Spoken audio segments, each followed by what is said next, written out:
No. Oh, be small. Like this?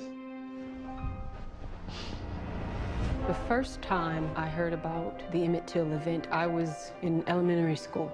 You look like a movie star. What? Bye-bye. It's one of those stories that if you're black, you've heard about it. I want to talk to you about that boy. Most of us would not know who Emmett Till was if it weren't for Mamie.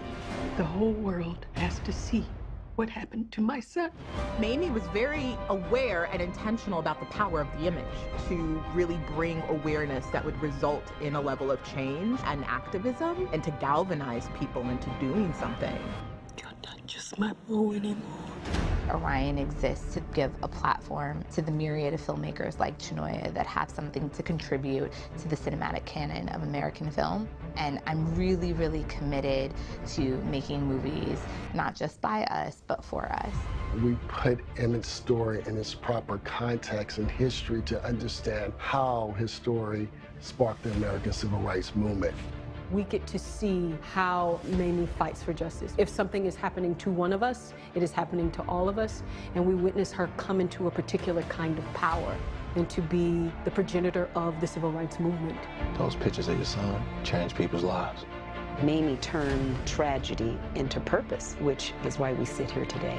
This story needs to be told in a way that is humanizing, empowering, and that is necessary. There will be no physical violence against black people on screen because I'm not interested in relishing in that kind of physical trauma. We're gonna begin and end in a place of joy. You just beeped when you should have bopped. Mamie was a catalyst for change. She affected millions of lives for the better. Mamie Till Mobley is a hero. The lynching of my son has shown me that what happens to any of us, anywhere in the world, had better be the business of us all.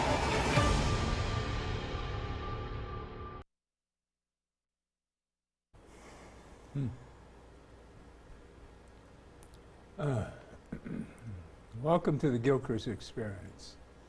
That's one that's close to my heart because I was 14 at the time, 1955, and you can't see the corpse, which was in the centerfold of Jet magazine in 1955. And I don't know if I have a copy of that here, but the way they mangled and tortured this young man was beyond belief. You know, I was 14 at the time, 1955, and living in the North. So I had no idea that this sort of nonsense went on. Because I was in integrated New York in 1955, which was heaven in comparison to the South. Mississippi especially. Mississippi was a unique southern place. Remember, Governor Wallace was not human to anyone, but especially to us. And his inhumanity was cherished by all those who thought lynching was a way of life, indeed. The movie is extraordinary, and I wish that more people were seeing it because it's important for especially young people today to know the differences between their freedoms and their abilities to move about this country, to take a train and to sit where they like, and a bus to ride at any level. But Till is extraordinary in many ways. It has, the deliverance of this particular version is unique because they did not tell the story from the boy or from the incident. They are telling this story from a mother's eyes to her son. And there is a love affair happening just to embrace her strength, her dignity, and to give every woman that is a mother an opportunity to feel for just a few moments during the production what it would be like to lose something that God gave you to love. It's very special. And you feel that. My tears were for her, not for the circumstances. You know, Emmett Till truly was a lamb because his brutality, the brutality perpetrated upon him, signified for all of us who would ever live in his shadow a sort of clarity about the level of bestiality perpetuated by the Caucasian, who's filled with hatred, so much so that a child didn't even matter. Well, you know where all this hatred comes from. It was all about integration. The idea that Emmett Till showed them a picture of his schoolmates. There were black and white. Told him this white girl was his girlfriend, and showed all the kids a picture. So the kids said, "I dare you to go say something to this woman in the store." Well, that part didn't come out in this particular iteration of the film, but you know, because I'm sure that might have been something that they elaborated on, but they had to do a lot of cutting away. I did see the backstory to this particular film, and there was a lot to put into, to unpack. And Chenoya, the director, I think had a lot of material. She did a lot of, but they did express that he had in his wallet, because it was a new wallet, like when you buy a wallet at a department store that's upper class in Chicago, it might have been in the Tower or wherever they were able to shop. And even in the Chicago area, they do a part in this movie to show how the mother was leisurely walking into a department store to purchase things for his trip, and one of the sales clerks came up and said, "If you want shoes, you need to go to the basement." And she said, "Sir, do you tell your other customers who walk into the store to go into the basement?" He said, "No." So she says, "I'm not going into the basement." And she continues her shopping. But that wallet was significant because she bought him a wallet that day. And in that wallet, as most wallets will have a picture to show you where you can put your ID, well, there was a picture of a white woman. And he never took it out. It was just, you know, any old cameo of some woman in the wallet in this department store. But he kept the wallet with the face, and that's where the connection, because I was trying to figure out why did he call her a movie star, but that may have been his connection, because in his wallet was the face of some ordinary woman, could have been a star, I don't know, but it was, you know, when you buy a wallet, there's usually a place, they usually have a picture of some family or something in your wallet that has nothing to do with the wallet, but just to show you where pictures can go. Sort of an example of how you can place pictures in your wallet. But anyway, there's just a lot to unpack in this particular rendition of Emmett Till's story that that Whoopi Goldberg produced. She's been trying to get this produced for 20 years. Everything that we do is always such a journey. But she finally got it done, but she got it done, I think, in the way that you could see this. You don't have to feel hatred. You don't have to want to come out of the theater and swinging bats and wishing that you could find somebody to shake up. You come out going, what an experience, and what a cycle of deprivation that we have survived. And you do feel like these incredible peoples, even this young boy, sacrificed his whole life for the betterment of our nation at large. Well, I have to see the movie before I add any other comments. I'm always getting you to see movies, but No, you gotta but go see it. no, I was just 14 at the time, so I know exactly what happened. Yes, So that's I right. had to see the movie before I And your contradict family was anything. probably talking about it. Well, integration was a thing back then, and what I know about the movie, know about the actual happenings, is that he had pictures he showed off about him with these white kids in high school. And I was in integrated high school at the time, so you know, half of my school was white. Integration in New York was a normal thing, but Chicago must have been similar to it, because Emmett Till thought there was nothing wrong with you know, hanging out with He had white kids. He had a certain amount of freedom, but I don't think that at any time, I think that he was protected by his mother. Again, she was putting him in situations. She was very successful at her job. She worked in an all-white environment for the U.S. Air Force. And being the only black in the entire facility where she worked, she was taking those blows. She was taking those comments. She was taking those sneers and snars, but she wasn't letting Emmett reality check on them. And I think that Whoopi Goldberg plays her mother, his grandmother, was the one who said, this boy needs to, you know, he needs to know the real other side of life. He's living in his sheltered identity. He's living in this beautiful bubble where he just goes along and gets along and thinks that people are kumbaya, but he needs to go. But, you know, Emmett Till's mother was from Mississippi, his grandmother's from Mississippi. They grew in a different thing, and you get to see in 1955, Mississippi, Governor Wallace, white power, and its fury, and its comfortable fury.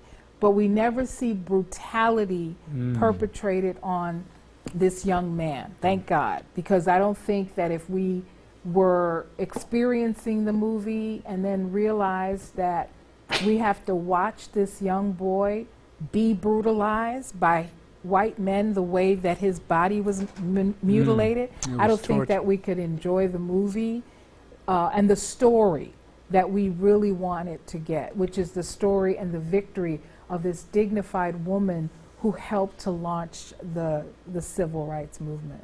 That's right. Rosa Parks, when she sat on the bus in Montgomery, Alabama, thought about what they did to Emmett Till. Absolutely. Which happened, what, a good 6 months after Emmett Till. That's correct. It was because it was happening all over the world. There's a character, and I can't think of the name, and I should, but the character that actually, the gentleman that in this piece that you showed, that's sitting in the car with her, is actually playing the role of Medgar Evers. And he says to her, your son has changed the whole world.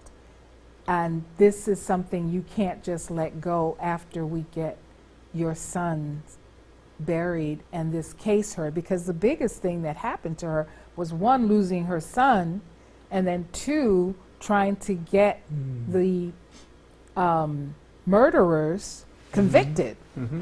It was a true hung jury. I mean, the jury walked in. Of course, there were no women in those days on jury duty, but they walked in already planning to acquit. They had made the plan to acquit. It was clear that everything was going to go the way that it went. But Medgar Evers' character says to her, you have to know that your son was sacrificed, and that this is bigger than anything that we've ever seen, because it was a child. There had been lynchings. There had been lynchings in papers and articles, but a 14-year-old brutalized in that way had never happened. And it's extraordinary, because then she also takes the body, brings it back, because they didn't want to bring it back. They wouldn't allow it out of Mississippi, and it took literally the federal government to allow the body out of Do they show a shot of the head? They show the whole body.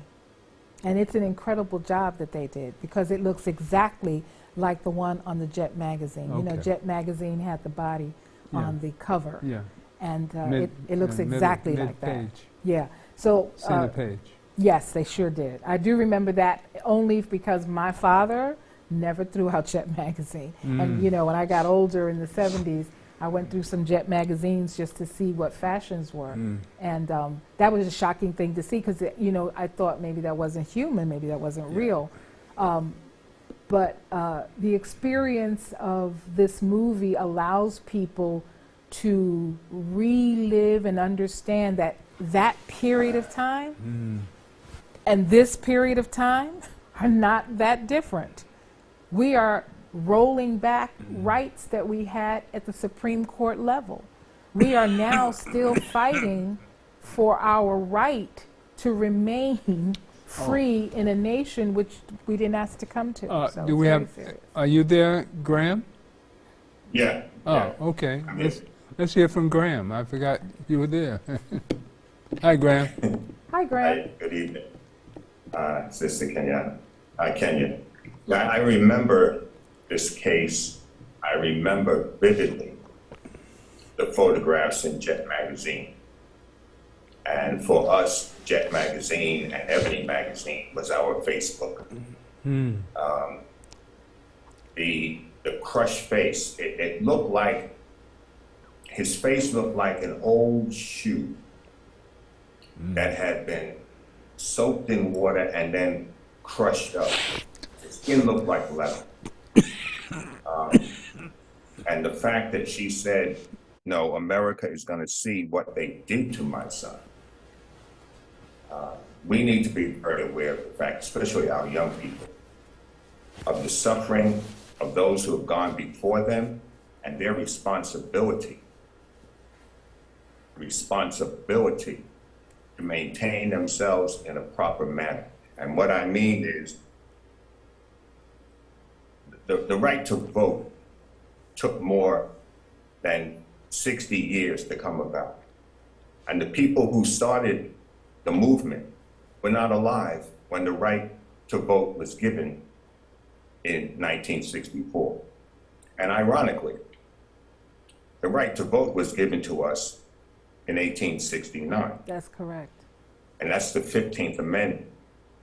So you need to study. We need to study this country, the history of this country, and see the duplicitous nature of the government of this country. They will have us running around in circles to repeat what was already established 150 years ago. And most recently, they have done it with this John Lewis Voting Rights Act. They've done it with the Eric Garner choke bill. Those were laws that were on the books before Eric Garner was born. I should say before, 20 years before he was murdered. And the Voting Rights Act of 1964, when John Lewis had his head smashed in. 17 years old. We need to be woke. Our young people need to be woke, and they need to know their history as it relates to the history of this country. Because if they don't study it, they'll be 30, 40 years old going back to relive what people relived 75 and 100 years ago. Very true. Very true. I agree 100%. Excellent. It's a true story. It's like, and it's like not for somebody to do something for you. It's for you to get up and do something for yourself. Yes, indeed. Well, now we have today. We'll update ourselves and deal with the political things that have happened as recent as yesterday, the day before. Give me Roland 2. Let's update ourselves and talk about what's happened in America in 2022. And deal with the demons of today.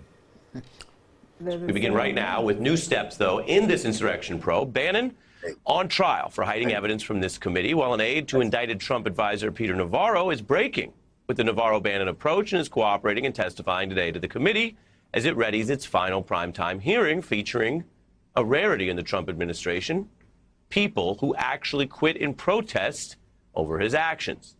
Americans will hear directly from Trump spokesperson Sarah Matthews at the Thursday hearing. She quit on the day of January 6, reiterating support for a peaceful transfer of power. Another witness slated to speak out, high-ranking Deputy National Security Advisor Matthew Pottinger, who had the same concern. And while, as we've discussed, most Trump aides just quietly served till the last day he had in office and then later offered these tardy self-serving accounts only when compelled by subpoena, we should note the committee will be choosing to end its presentation here to the public with these counterexamples. Pottinger's described his disgust at how in the middle of the violence, Trump not only failed to protect Congress, but doubled down on the vigilantism that put Mike Pence in danger. One of my staff brought me a printout of a tweet by the president. And the tweet said something to the effect that Mike Pence, the vice president, didn't have the courage to do what should have been done. I read that tweet and made a decision at that moment to resign. That's where I knew that I was leaving that day, once I read that tweet. Once you read that tweet, what you see here was sent out. Here's what exactly was going down when that tweet was sent out. You can see on the other side of the screen. And that's why this witness left, didn't wait another 2 weeks, didn't wait for subpoenas either. The testimony also shows that Trump was informed of the violence, quote, before that very tweet attacking Pence. So Trump knew of the violence, just like he knew the marchers were armed, just like he knew the whole point was to threaten or hurt or even kill lawmakers in order to overthrow that election that he knew he lost. It was the point, not an accident, according to the committee evidence and what we're hearing from investigators who say this final hearing will show that Trump not only knew of all that violence, but that he liked it. This is going to open people's eyes in a big way. The reality is, I'll give you this preview, the president didn't do very much, but gleefully watched television during this time frame. And as he watched, he was gleeful about the violence. You can consider it Donald Trump's Eminem moment, inciting his supporters, basically saying, hey, do you like violence? Want to copy me and do exactly as I did? And investigators say Trump liked it, plotted it, and got everyone to copy it, which is why they say he should be held responsible. Let's get into it now. I'm joined by former Obama Acting Solicitor General Neil Katyal and a former Obama campaign official, Che Komanduri. Welcome to you both. Che, your view of the Eminem of it all, the evidence, the testimony from Trump's own people who were around him saying he liked the violence, which, as Eminem told us, and as so many people reacted then just as content, not as reality, it's bad if you're someone who's gleefully liking violence. Absolutely, and I think that the narrative that the committee's going to lay out tonight is sort of the Nero fiddles while Rome burns narrative of January 6th, that Donald Trump sort of looked on. That was a rather long piece, but the clown show that we're watching today is it's not as bad as we thought it was going to be. I see we have some possibilities of saving the House and the Senate. We're 3 senators away from controlling the Senate. From holding on, because we had a pretty good thing I going. was so afraid that this clown and his influence over the last 6 years, I'm going back to the birtherism against Obama back in those days. You know, Trump has been an influence, a negative, and a demon amongst us. And he's carrying his constituents who are also demons amongst us. You see, he's only appealing to a very hateful group of low-minded, non-thinking individuals who have decided that all races have gotten ahead of them in their country that they built and fought for on their own, and have forgotten. I mean, it's obvious they don't know history, but beyond not knowing history, they're not interested in it. Call it what it is, white supremacy. Super white supremacy. And supremacy is ridiculous when you try to use it as an influencer, which is why the mega crowd is so ridiculously, childishly ignorant. It's almost as though I get annoyed as an educator because I don't like ignorance. I do my very best to eradicate it, but I take ignorance with a childish understanding. You are ignorant, so I will enlighten you. There are things you could read, there are things you could know. But when you see grown-ups who decide, don't try to make me know. I know the election was stolen. And then you ask them, well, just give 1 ounce of evidence. You don't need to give a lot, just give one. I just know it within my heart. I know it within my soul because it has to be stolen because my candidate didn't win. But there's something called the vote. Have you heard of it? Did you do it? If you did it and other people did it, then we are looking at our candidate. So, that kind of... So what do you do with, people are sane, but yet they believe these things? I don't think any of them are real wrapped too tight. I mean, as a professional, a mental health professional, I don't think too many of these people, because it's not just a Republican thing. There are plenty of Republicans who have totally withdrawn from the mega crowd and will not be a part of it. They enjoy their party, they enjoy their lifestyle, they enjoy their benefits, they enjoy their tax cuts and all the wonderful things that are in there. And that's all wonderful for them. But they're not mega crowd.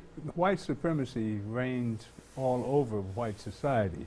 So I'm sure we've really got some sane Democrats in their white supremacists. Absolutely. But they in their hearts know the difference. Absolutely. I'm sure Graham will chime in on that one. But there's a real demarcation between I'm willing, I don't like my neighbor and I'm willing to kill my neighbor.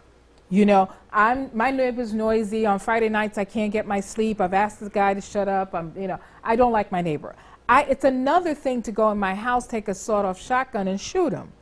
And the mega crowd are the kind that you think, if they don't like something, they shoot you and justify it. So now we're talking about, are you even in the living body of a rational human being? So if you're not rational and you are being led by an irrational leader, then are you even calling yourself a party at all that anybody should be justified or stand beside? You have to say to yourself, we're the insane asylum seekers. We belong in an institution under medication, but we're out. And our leader believes in us. So how do we as black people, knowing the truth of the matter and knowing that this is insanity, racism, white supremacy, and have all that intellectual knowledge, how do we deal with our people that are brainwashed into the system that convinces them that they're less than human, that they allow themselves to be considered niggers? You my nigger, which elders, Winston, how about dealing with ourselves? Everybody wants to feel that they're part of the group, part of a group. Right. We don't grow and live in isolation. Right. We grow and live in community. And the question is, what type of community are you attaching yourself to? Right. And that goes for everybody. It has nothing to do with race. That's a human dynamic. Right. When I speak to students, I tell them, you cannot run with the herd. For instance, higher education is not for your education. It is to condition you in order that when you graduate, you will help to maintain the status quo, even at the expense of your own people. And my question to you is, what are you going to do to counter that negative impact, that whatever profession you've chosen, counter that impact upon Black and poor people? Right. So when you have a guy like this former football player that worked for this racist man, and he has not the capability to think intellectually, analytically, critically. He doesn't know himself, he doesn't know his history, but he will work at the behest of the very people that despise people that look like him. because he thinks he's gaining something. He is being lifted. He's being uplifted by Massa, and Massa is proud of him, theoretically speaking. But he's glad for the recognition. And what is more devastating is the fact that so many people, even black people, would consider voting for this individual. Yeah, a lot of people You cannot run with somebody based upon the color of their skin. Right. The question is, what are the qualifications of the individual? And I have voted across the spectrum of more than the Democratic Party. I voted across the spectrum because I vote the person. But we cannot understand the level of ignorance in this day and age. And the failure, here's another thing, we have to teach our people the tricks and the dynamics of colonialism and racism. Right. The British were masters at brainwashing their people. Right. They were highly educated. West Indians were educated. They were not illiterate, but they were brainwashed. Right. They were led to believe that they were a subject of the royal crown, and that made them better than somebody else. So we really have to look at the dynamics of how the British used colonialism, how the Belgians used colonialism. Totally different. King Leopold killed more than 10 million Africans. All right, we keep talking about how many people died in World War II, but before World War II, there was King Leopold who murdered more than 10 million black people in a place they call the Congo. Well, how about Gimme and the Congo? We've done 16 years, or at least 10 years of shows about the Congo. The riches of the Congo. Gotan. It shows you the influence of European ideology, domination and over and destruction. against the African way of life, wherein they will set up a person that looks like you, but who is not like you. But how do we solve these? How do we solve these? How do we solve the problems of divide and conquer, which they've managed to do over all these many years? Well, listen. We talked about Haiti, and we were going to have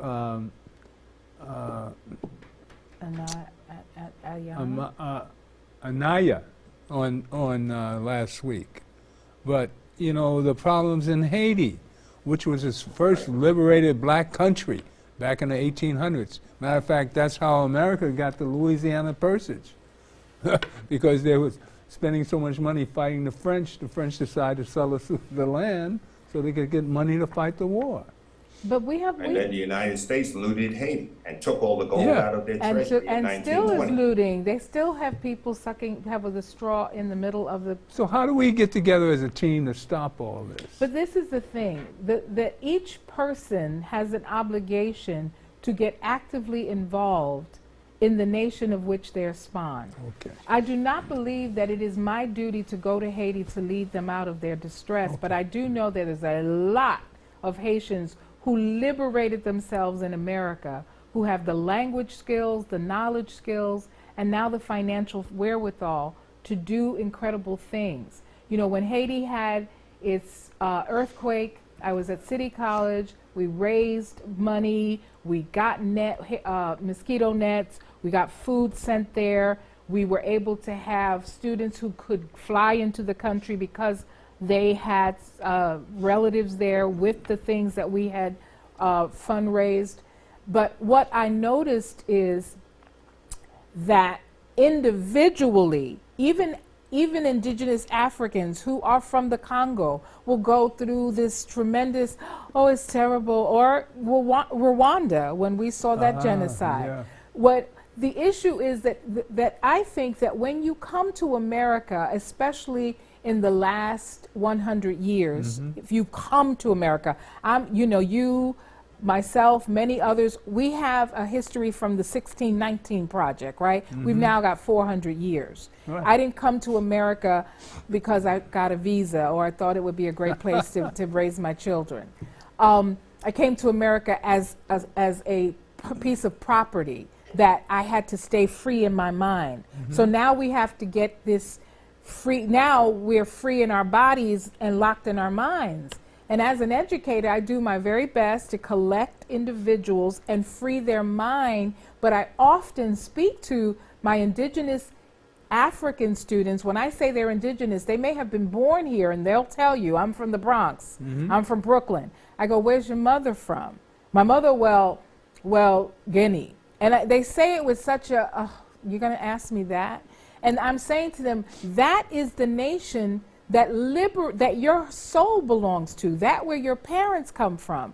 I can't go to Guinea. I don't have the language. You have relatives there. I go to Guinea as a visitor. You know, I go to the Congo as a visitor. Although it is my mother, that whole land is. Right. I don't have a country issue. But that's what I'm talking about with the Haitian crisis. Well, the Haitian crisis master teaches you that you're better than the natives here. So you come here as a foreigner thinking you're better than American Negroes who allowed you to get here through their sweat and strain. You see, but that mentality is a mentality that is taught about the crabs in a barrel. Right. You're in the Exactly. Caribbean, not the Crab-Ribbean. Right. You know, and the difference, let me explain that because I have to make this statement. When there were 70 to 80 to 100 to 150 individuals on a plantation, there were fractions, obviously. There were leadership fractions. There were people who were more attached spirituality-wise. There were more people who were attached to the leadership of, but they had fractions. We were 8, 9, maybe 12 on a plantation. So in our struggle as a unit, we were very cognizant of needing each other in our small numbers to stay together, to marry, to know that this way you marry him because y'all don't have no bloodline together before Massa find out and make y'all, mate you differently. But in the Caribbean, the experience of unity should have been more pervasive because you had Africans working those sugarcane farms at the tune of 200. The difficulty was unity wasn't happening in the masses. So you had those who were trying to get Massa's big house, so he wanted his favor. But so this is what happens when someone who hates you divides and conquer. They find someone who is pliable and easy to manipulate to create chaos amongst you. This it's actually a war strategy I'm sure General Patton used, but the divide and conquer happened to the natives here. The natives were not in the level of fight that happened once the Europeans got a hold of them and started giving this one guns and this one opium and this one other things, and then decided to allow them to fight to get those things. So I think that this will require a spiritual awakening as to who we really are in the world, not in just our countries, but in God's eyes. We are first humans. And in God's eyes, we have a perfect part of us, a divinity that needs to be perpetuated and brought to the forefront, because when that is what you are, you're not subjected to who is leading me. You're leading yourself to a higher place.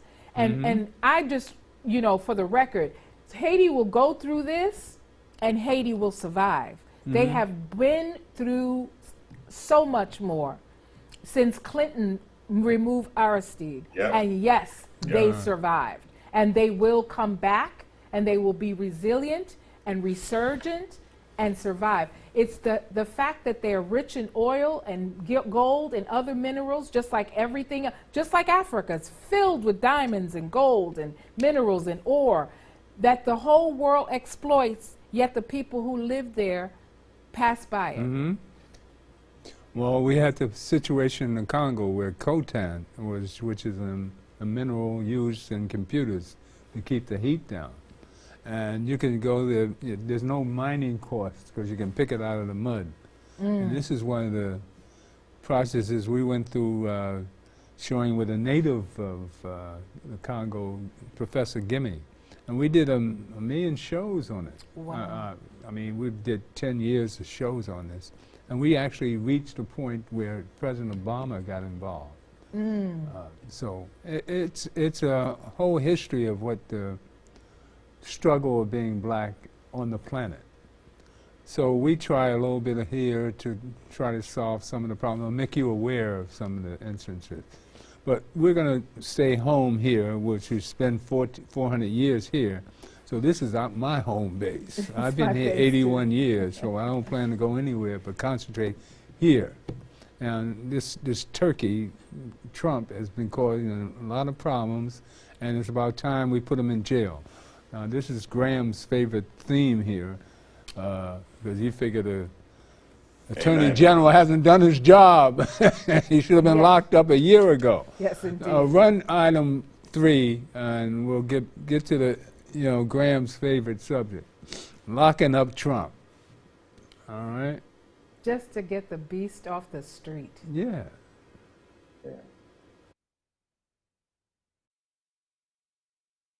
Spokesman for the Justice Department during the Obama administration. Matt, thanks for joining us tonight. It is a strange time in the world in this, and this, I won't call it the calm before the storm because it's anything but calm, but we're looking at a week next week that could be, and the coming weeks in November that could be hugely consequential. Merrick Garland is no stranger to political reality.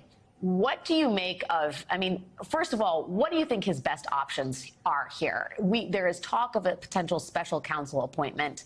Do you think that is a viable option? Do you think that's a good option for Merrick Garland as he tries to navigate the politics of all of this?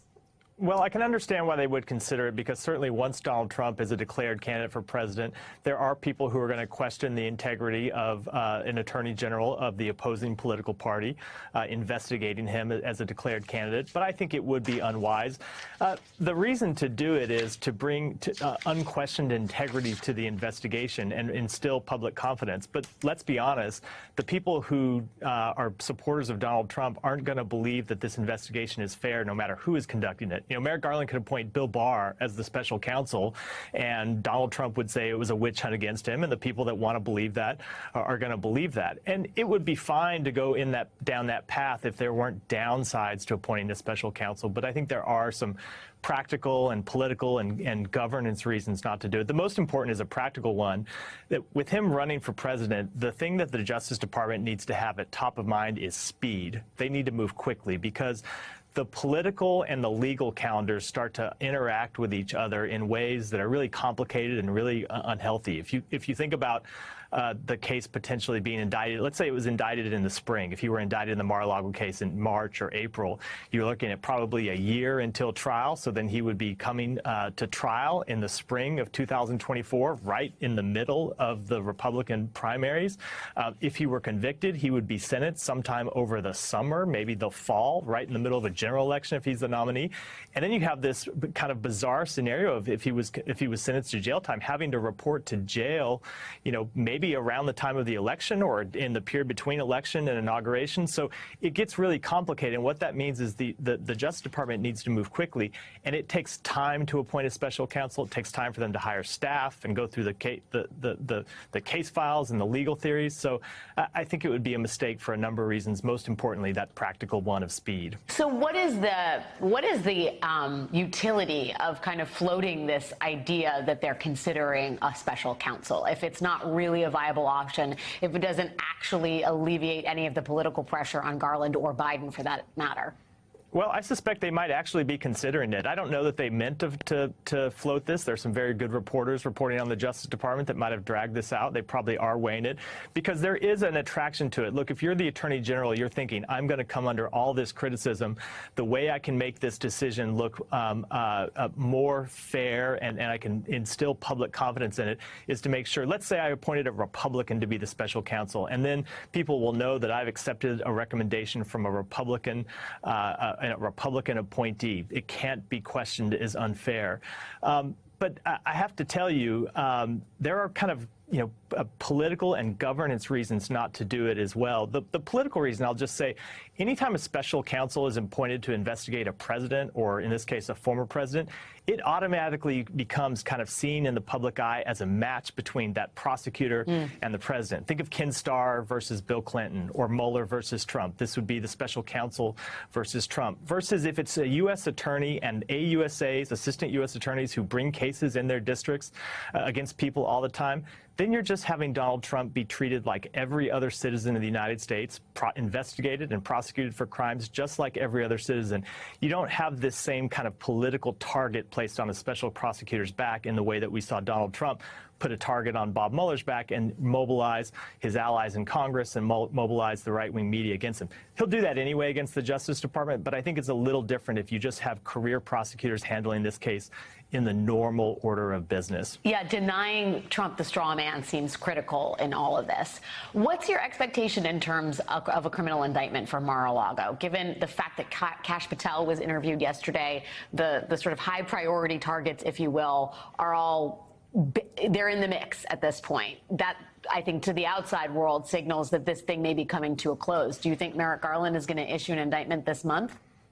I don't know about this month, but I think an indictment is overwhelmingly likely. If you look at the facts of this case, the former president clearly had knowledge, he clearly had intent, and it's a mishandling of classified information case where there is something else. There always has to be a something else, either disclosure of a number of documents or sharing them with people who shouldn't have them, or obstructing justice. And I think there is very clear evidence that he tried to obstruct justice in this case.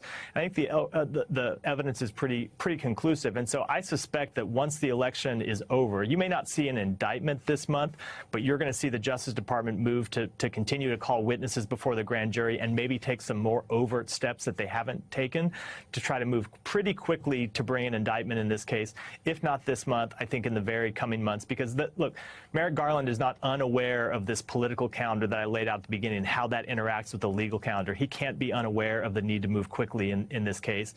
And given the facts that they've already gathered, I think they have the ability to move quickly, and I think that's what you'll see them do. There is a... You know, the reason why I play this sort of stuff is to update us all to the legal ramifications of this buffoonery.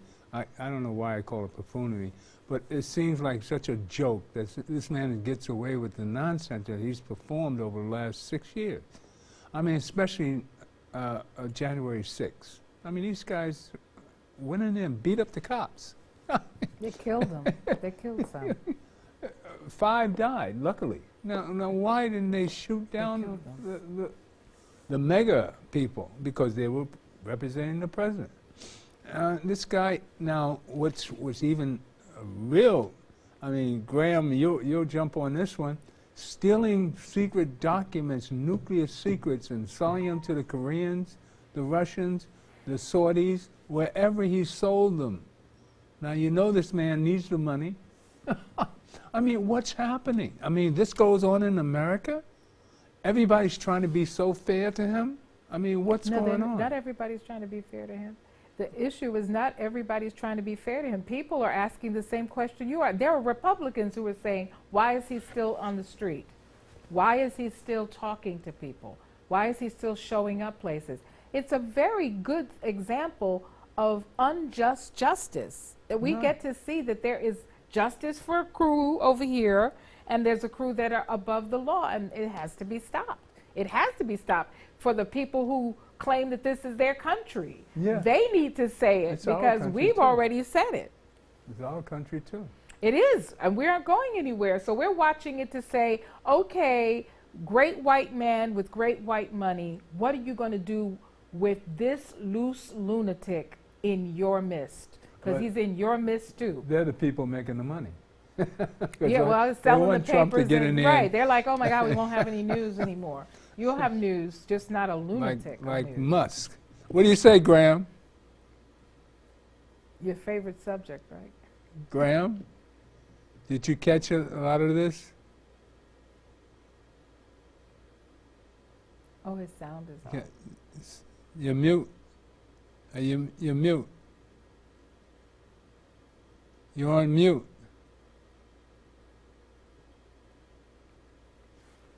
Corey, can you get him on?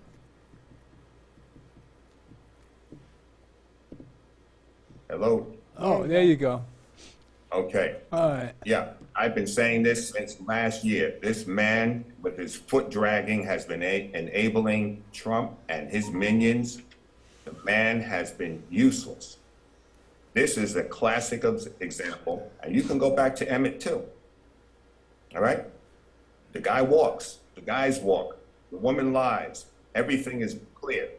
Now this man, there is enough video evidence, video and recorded evidence of him tampering in a federal election in Georgia.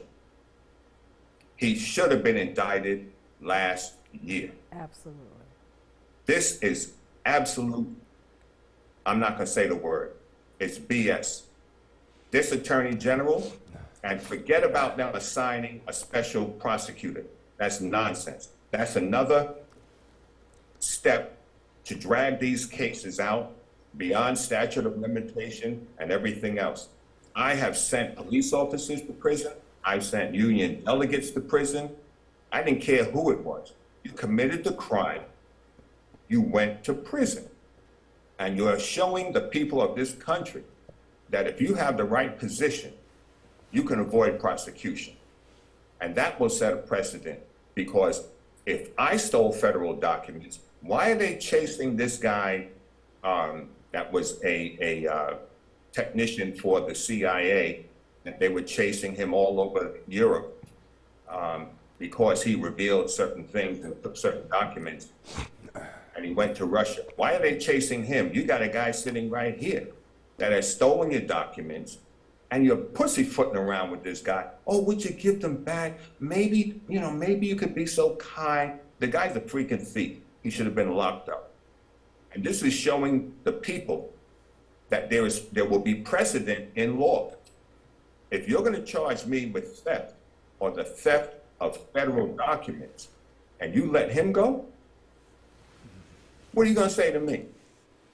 You can't say anything to me, because you set a precedent here.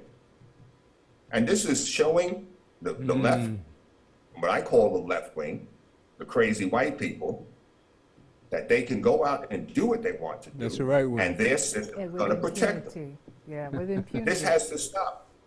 Tish James is working on her case, and for this man to have gone to the congressional committee to ask them for their information tells you he was not conducting an investigation. He has over 4,000 FBI agents at his beck and call. I think it's a little deeper than that, Graham.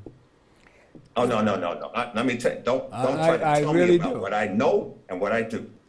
I don't know video and I don't know photography, but I know BS when I see it in law enforcement. Well, we all think it's it. But I think it's something a little deeper than what you're saying. I think it's Illuminati and the secret societies running the show here. That's what I think. Whatever secret they thought they had is out of the box. Yeah, well. And at this particular point, it's plain and simple. It's in your face. It's very in their face. face. They're peeing on us and telling us it's raining. This man is an outright criminal. And he's been a criminal. His father was a criminal. He comes from a criminal establishment. His grandfather was in the sex trade. He was selling children and women in Canada in 1890s. So they're just a low class of people. That's all they are. They're very low class, and now we are stuck with having to explain to children, because this is going to affect another generation.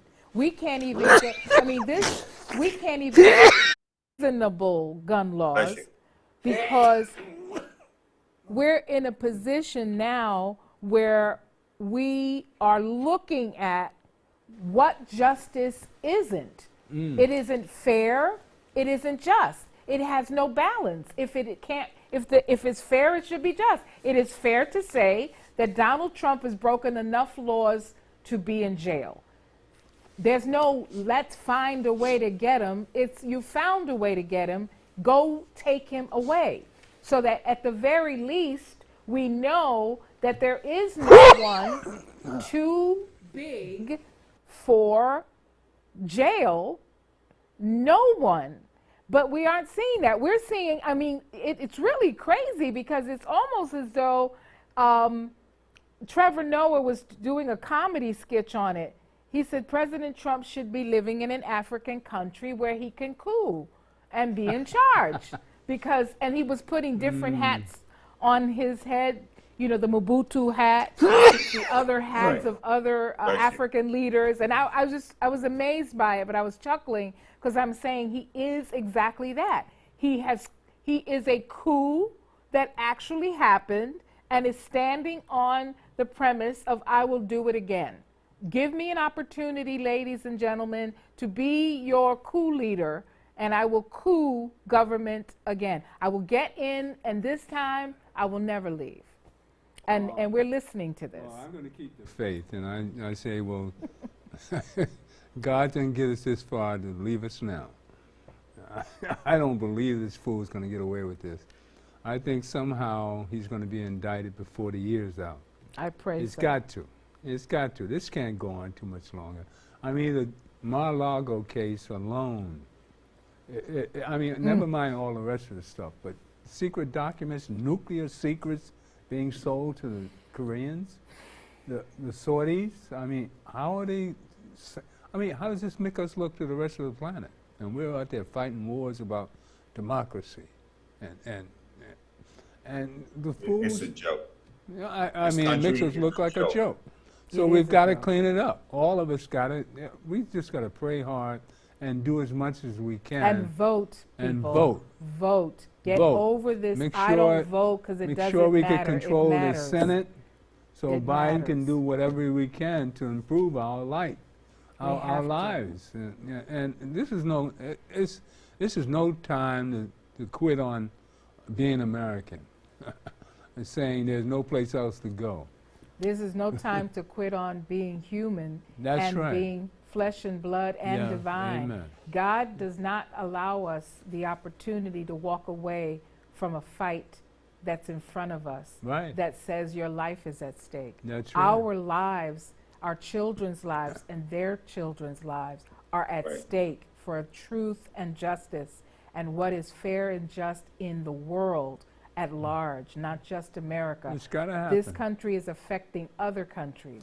The so world, we the have planet. to deal with these type of atrocities head on. And there's nothing like the ability to vote people out that are holding on to this lunatic and get people in that will make laws change to get rid of guys like this on Johnny on the spot. You know, getting people in that put people in that are fearless enough to say, you broke it, you fix it. If you can't, you have to deal with the consequences. I think we'll find out right here in New York, Tish James being one of the lead, prosecutors. Thank God doing that she was right reelected. Yeah. By, New Yorker taking down another New Yorker. All right? Well, thank you for coming today. It's been an experience because that's what we're here for, to expose the problems of the world at the Gilchrist Experience. The God in me loves the God in you, and stay tuned for more, because we continually give to you the real deal. All right? Say good night, Graham. Good night, Graham. See you soon. See you soon, man. God bless.